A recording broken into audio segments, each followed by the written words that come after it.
আসসালামু আলাইকুম ওয়া রাহমাতুল্লাহি ওয়া বারাকাতুহু। মহান আল্লাহ রাব্বুল আলামিন বলেন,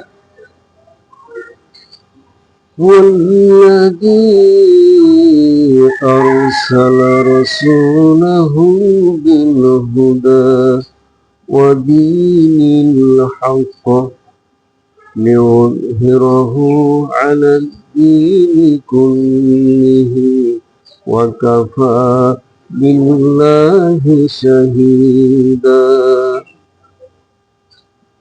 তিনি আল্লাহ, যিনি তার রসূলকে হুদা অর্থাৎ কোরআন, হক অর্থাৎ নির্ভুল জীবন ব্যবস্থা সহকারে পৃথিবীতে প্রেরণ করেছেন, যাতে তিনি তার দিনকে পৃথিবীতে যত মতদর্শ রয়েছে সব কিছুর উপর বিজয় করতে পারেন। প্রিয় মুসলমান ভাইরা, আল্লাহ রব্বুল আলামিন তার রসূলকে বিরাট দায়িত্ব দিয়েছিলেন, এই আয়াতের মাধ্যমে আমরা বুঝতে পারছি।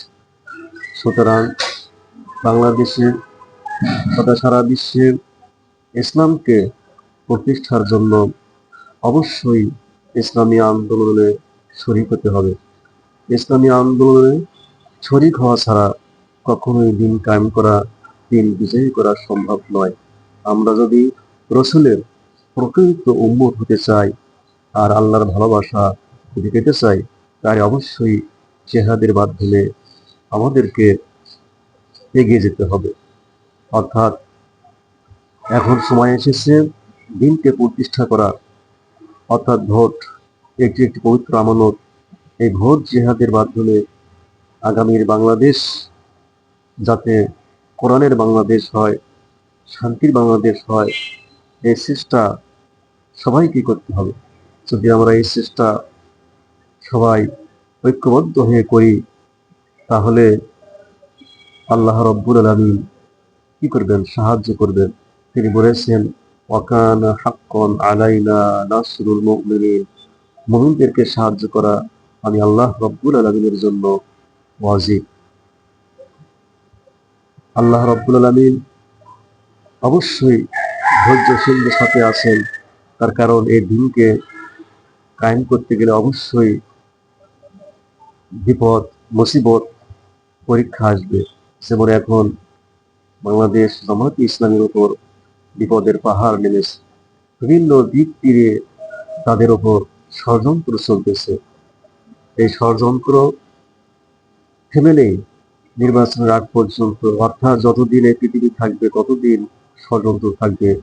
ইসলামী আন্দোলনের সাথে ষড়যন্ত্র করতেই থাকবে।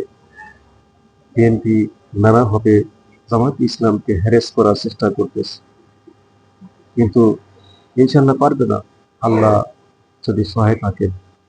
আর বিএনপি যেভাবে জামায়াতের বিরুদ্ধে গেছে, এতে ভয় করা যাবে না। তার কারণ মানুষকে ভয় করা হারাম, নাজায়েজ। একমাত্র আল্লাহ রব্বুল আলামিনকে ভয় করে সামনে এগোতে হবে। আর এবারের নির্বাচন, এটা যেন তেন কোনো নির্বাচন হবে না। এটা ইনশাআল্লাহ একদম 100% বলা যায় ভালো নির্বাচন হবে। অর্থাৎ ভালো নির্বাচন বলতে কোনো 2 নম্বরই নির্বাচনে চলবে না।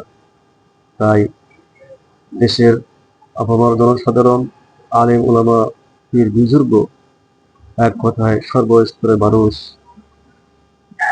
আসুন আমরা দেশে কোরআনের আজ প্রতিষ্ঠা করি। আল্লাহ রব্বুল আলামিন আমাদেরকে তৌফিক দান করুন। আসসালামু আলাইকুম ওয়া রাহমাতুল্লাহি ওয়া বারাকাতুহু।